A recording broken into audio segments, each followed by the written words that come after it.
My life ain't heaven, but it sure ain't hell.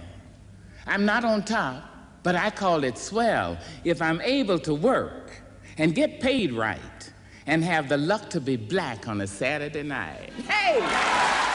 Maya Angelou performing one of her own poems. I've got the children to tend, the clothes to mend, the floor to mop, the food to shop.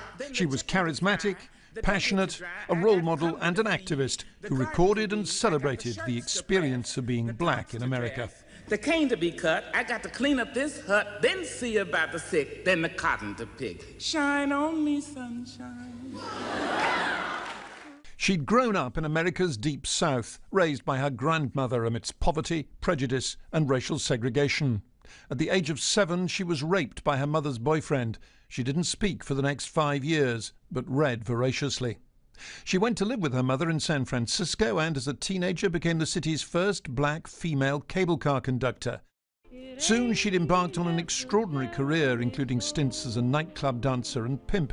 She acted on Broadway and toured Europe in the cast of the opera Porgy and Bess. Then she travelled to Africa, where she became a journalist and academic. For a time, she worked with the civil rights leader, Martin Luther King. And I've seen the promised land. She'd worked, too, with the black activist Malcolm X. Both men were killed. But it was her volumes of autobiography that made her name, beginning with I Know Why the Caged Bird Sings, about her childhood in Stamps, Arkansas. I remember never believing that whites were really real. White folks couldn't be people because their feet were too small, their skin too white and see-through-y. Throughout her life, she was a superb phrasemaker. Courage is the most important of all the virtues, because without courage, you can't practice any other virtue consistently.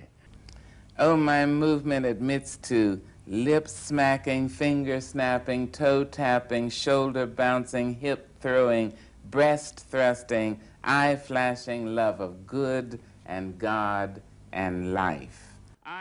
Bill Clinton acknowledged her status when he asked her to read a poem at his inauguration. Lift up your faces. History, despite its wrenching pain, cannot be unlived, but if faced with courage, need not be lived again. Dr. Maya Angelou. Barack Obama awarded her the Presidential Medal of Freedom.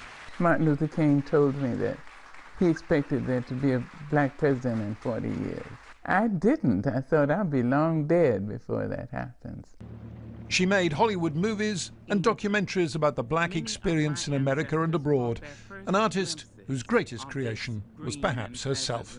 The excitement is not just to sort of survive, but to thrive. And to thrive with some passion, some compassion, some humor, and some style.